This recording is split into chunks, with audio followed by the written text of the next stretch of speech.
Are your kids homeschooled? Yeah, they're homeschooled.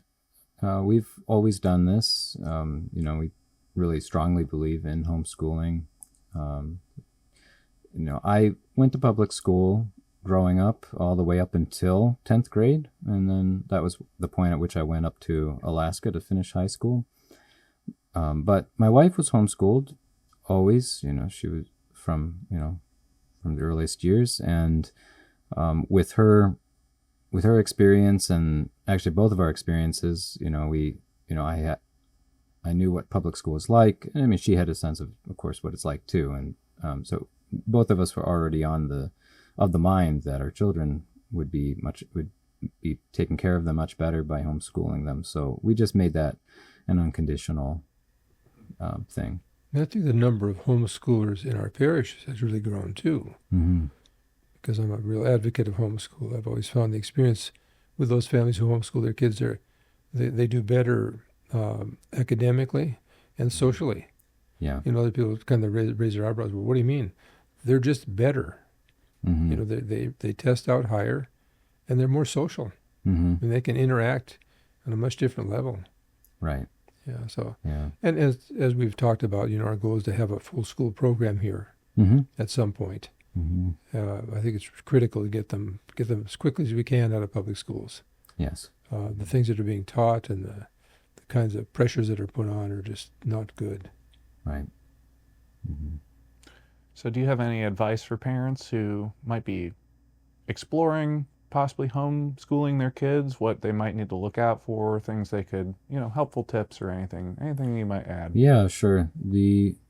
I'd say the biggest hurdle that people have typically for switching from having their children in public school to homeschool is the belief that they need to have an 8-hour day of perfect structure, where they have school desks in their house, they have a teacher at the head of the desk, instructing, and this gets in the way of people oftentimes, because the parents feel like, well, I can't give that to my child.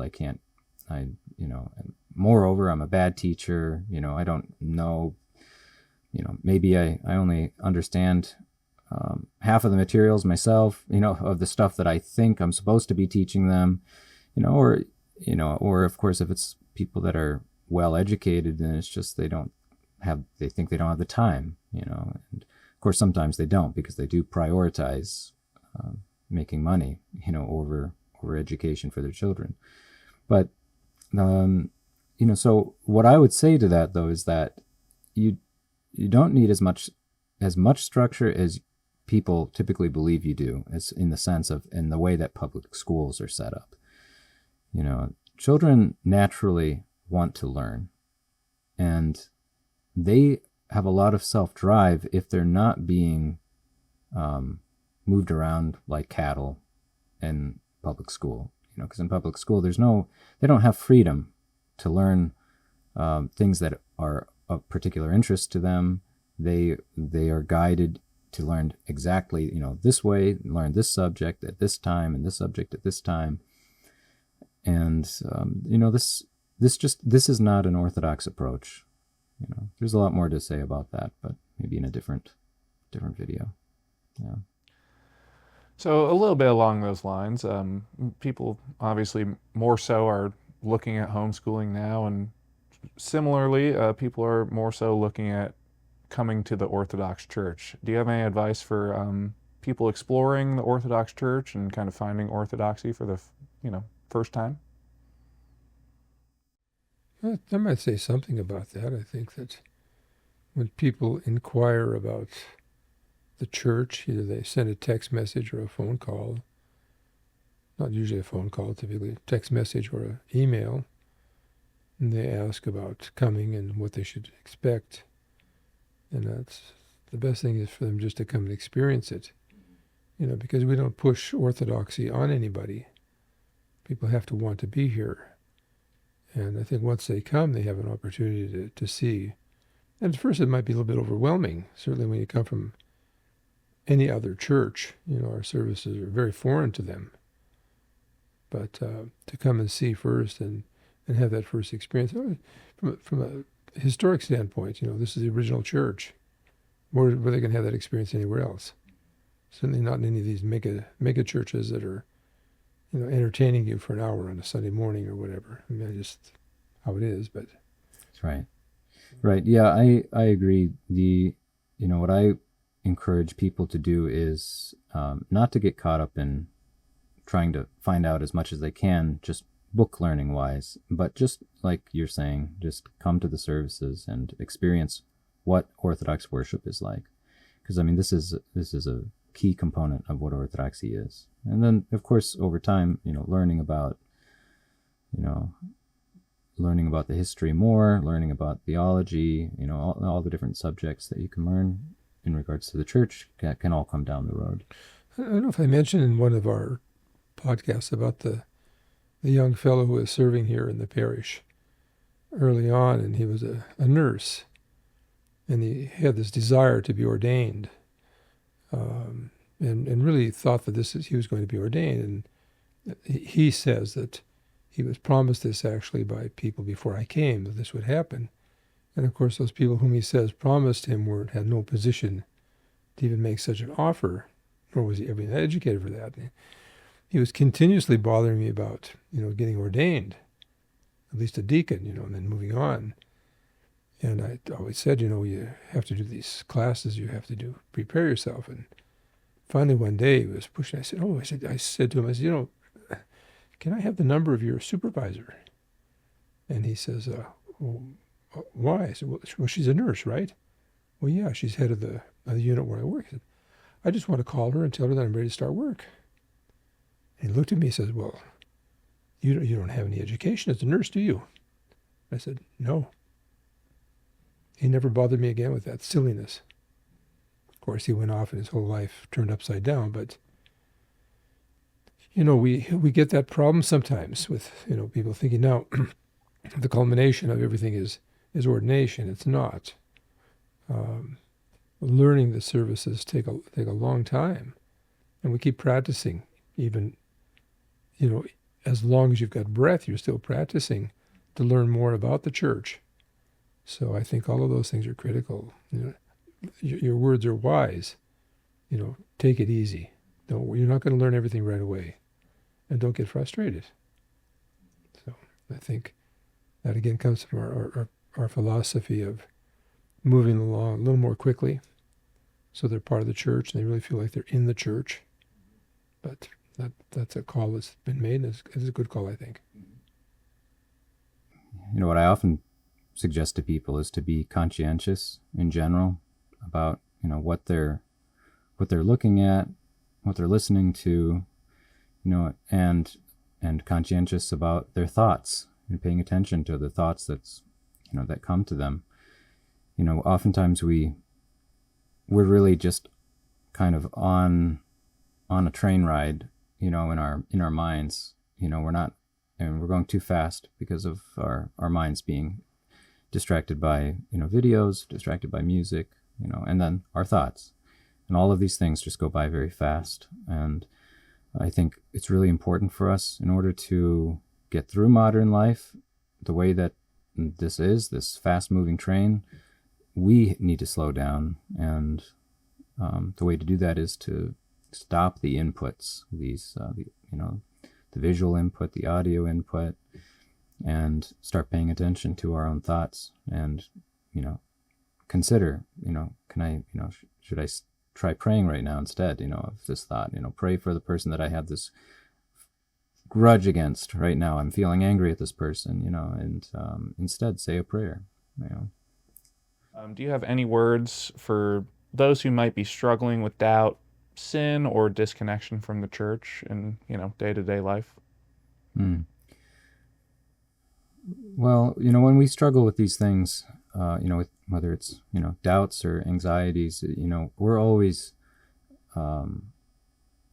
facing away from God. We're not turned towards Him. We're not praying to Him to ask Him to relieve us, to be with us. We're caught up in our minds. So, I'd say the important thing is to just inside ourselves, turn towards God, praying, being prayerful, asking God to help us through whatever it is that we're troubled by.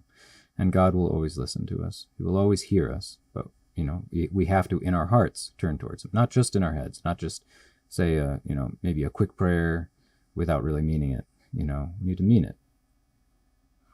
Well, I think one thing that you want to pay attention to is that he makes caskets too. So there may be some underlying thought with that. I don't know. I'm just Yeah. He's prepared, huh? Well, I'm just not sure. I don't know. I'm just not sure.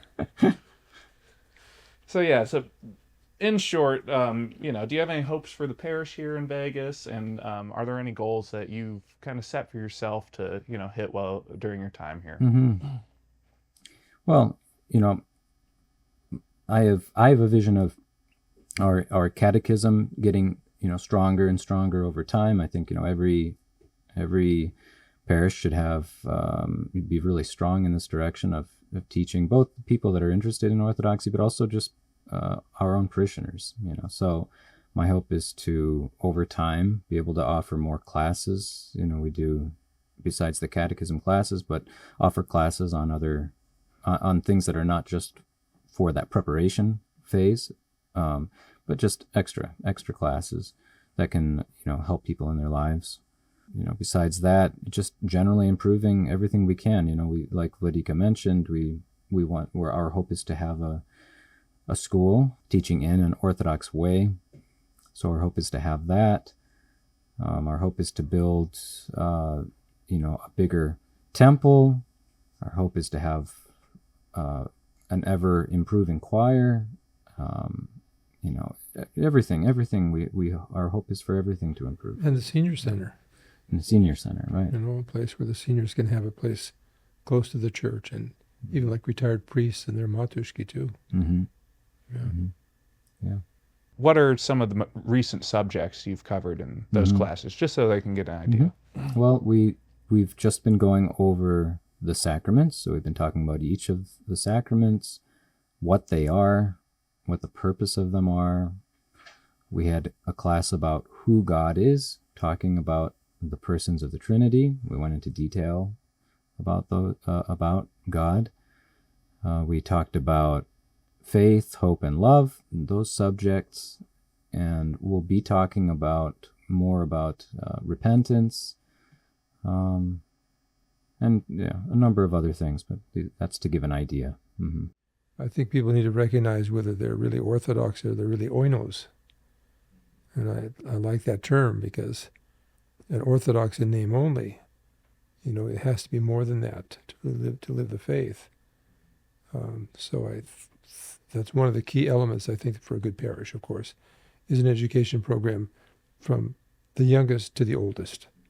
And it's nice to see that we do have that kind of cross-section participating, not to where we'd like it to be, but, part of that teaching comes with the Sunday services.